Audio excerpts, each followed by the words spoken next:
Hello everyone, it's Lisa.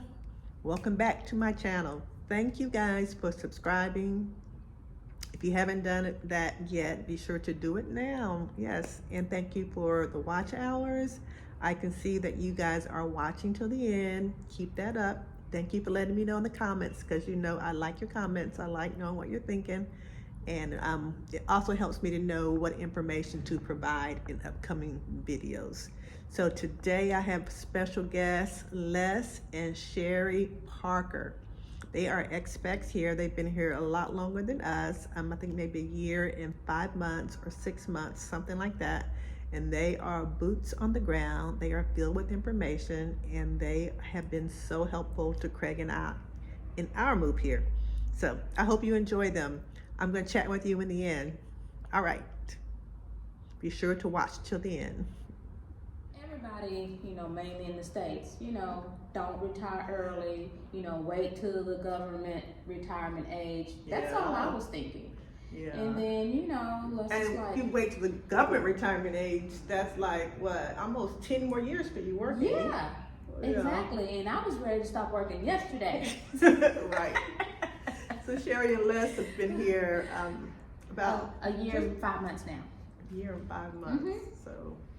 But yeah, we would have just kept continuing to work, kept doing what we're doing. I already had the house I wanted, and basically, all the stuff that, you always want as an adult. So we already kind of like that American dream. Yeah, that American dream. But the thing is, you never finish paying for that American dream. Well, how hard was it to leave that? For me, it was just a little hard because I had worked so hard towards the American dream, right? Yeah. And it's like, okay, we have the American dream. Now we're gonna leave it? A lot of people actually say that too. Yes. Yeah. It's like, do I take that chance to leave it, or do I just take the chance to stay and be here what is our normal? So, that's a thought. 34 years of doing anything is enough time at that point. I worked, because I worked. I started at the company I worked at, and I was 23. I left at right before I turned 57. So it was enough. It was enough. Well, for us, like when Les retired, he just thought that he was just gonna find another job, doing what he wanted to do, and life continued on, right? But it really didn't happen that way. And I guess it didn't happen that way, for a reason. Okay. And so when it didn't happen that way, and then when we took, that tour, we took the cruise, and then things started to change, like, this is a possibility. We had never even thought of leaving the country. For retirement, I'm telling you, retirement, we were just gonna stay in the States and be around family and do all the normal stuff we normally do, and just, travel from, the United States. But the turning point was, after we came here and just saw the possibilities, and then like put 2 and 2 together, and like, we can live a comfortable life in Panama for a lot less. And that was the breaking point. It's like, what do we have to lose? What do you have to lose? You can go back to the States and get everything you had before, right? Because we did it once and we continue to do it. So you can always, continue to do that if it didn't work out. So yeah, we just stepped out on faith and see what happened. It's that word, faith, again. Yes. It's definitely a faith walk. Yes. Cost of living, dollar for dollar, without having to worry about, because I have a coworker that retired in Costa Rica, but you have to worry about the exchange rate, right? So I didn't want to worry about the exchange rate. It's dollar for dollar.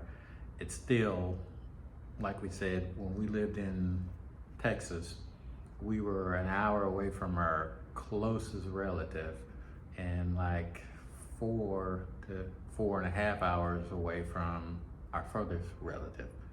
We can jump on a flight and be back in the States in 3.5 hours. So it's like, it's the same amount of time as if we were driving, we just fly.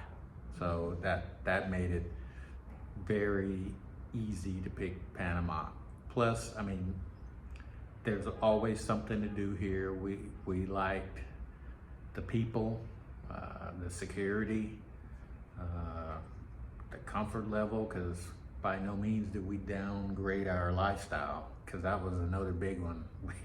We weren't gonna take a step down, because there's just some things that we're used to that I'm just not gonna go backwards in, right? So that was another thing. I mean, once we got here, the food was a big thing, because you can taste the difference in the food. I think you can just my opinion, you can not do anything, not do any exercise at all, and I think you'd probably lose weight just because of the difference in the food. And you'd probably be healthier too, just because of the difference in the food. So that was a big thing as well. So we were at a play this past Saturday night, and then we turned around, everybody's like, Sherry Parker. So, like, have you always been the popular one? Or like, what is it about this place, or what's going on with that? Well, this is really something I didn't find out that I always wanted until I got here. Because in the States, I only had like one consistent good friend. But, you know, she had her life, I had my life, and everybody was just busy, you know. But that was the one person I could always call if I ever needed anything. And same for her, she could call me if she ever needed anything. So coming here, you know, I always wanted more friends, you know, like I have a sister, but, you know, a sisterhood, you know, really close friends. Okay. And so it just happened automatically coming here. Because that's a big concern that people have, is will I get community, and how do I get community? And so, like, you are the poster child for building community. Now, everybody's not going to be able to access Sherry. We were very fortunate. I'm not really like telling people about her. But in every community, there is someone that's going to invite you in like this. Mm-hmm. So, and it's a curious thing that you know, you weren't always this way. Like, I can't even imagine. That's what people say. I can't believe you didn't have a flock of friends. But no, it was just me and Les most of the time. Wow. And then family. That's basically who we were around all the time. But other than that, we didn't hang out with friends. We didn't go to dinner with anybody. We didn't go to anybody else's house. We didn't plan trips together. None of that. It's like our life turned around just 360. I ride quite regularly, and I go pretty far. I mean, the most I was up to in subdivision was maybe 2 miles.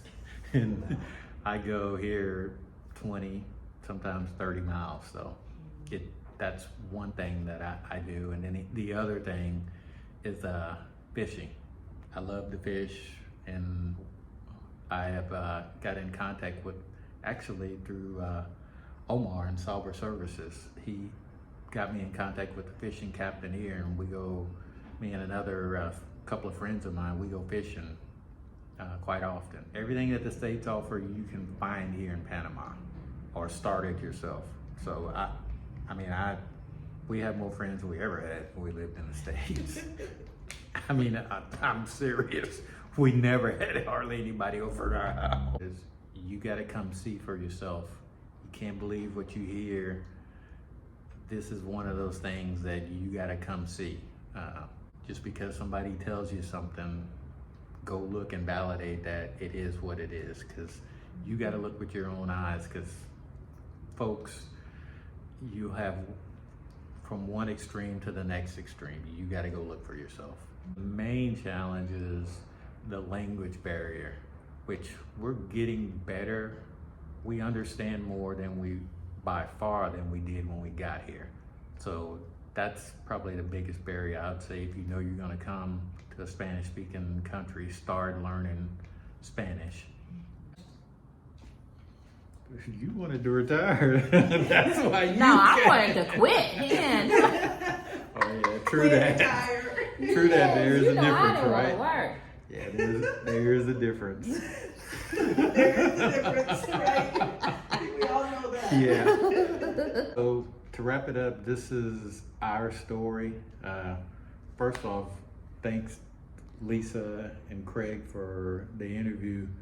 This is our story. This is our journey on how we ended up here. Everybody's journey is going to be different.